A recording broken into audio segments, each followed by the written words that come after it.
The heavyweight title showdown between Jon Jones and Stipe Miocic scheduled for UFC 295 has been cancelled due to an injury suffered by the champion.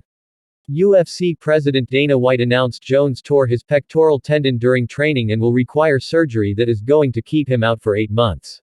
Rather than have Miocic compete against someone else, White pulled him off the card and added Sergei Pavlovich vs. Tom Aspinall for the interim heavyweight title to the November 11 show from Madison Square Garden. A fight for the vacant UFC light heavyweight championship between Jiří Procházka and Alex Pereira will now serve as the main event for the MSG show.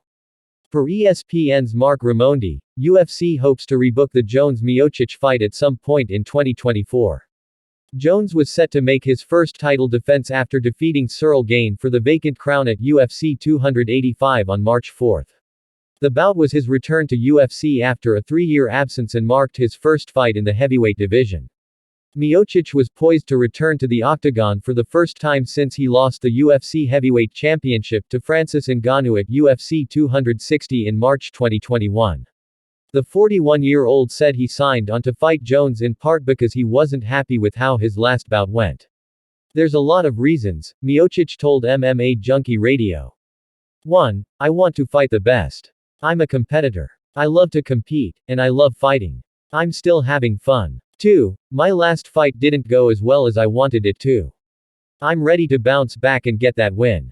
Jones has talked about retiring from competition after fighting Miocic.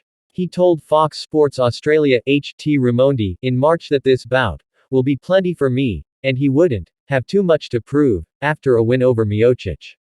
This fight would have been between two of the greatest competitors in UFC history. Jones is arguably the greatest mixed martial artist of all time. He's a 2-division champion, heavyweight and light heavyweight, with a record of 27-1 with 1 no contest in 29 fights. Miocic is a 2-time UFC heavyweight champion who set the UFC record for most consecutive successful title defenses with 3 during his first reign. He is 20-4 overall with 15 wins by knockout TKO in his MMA career.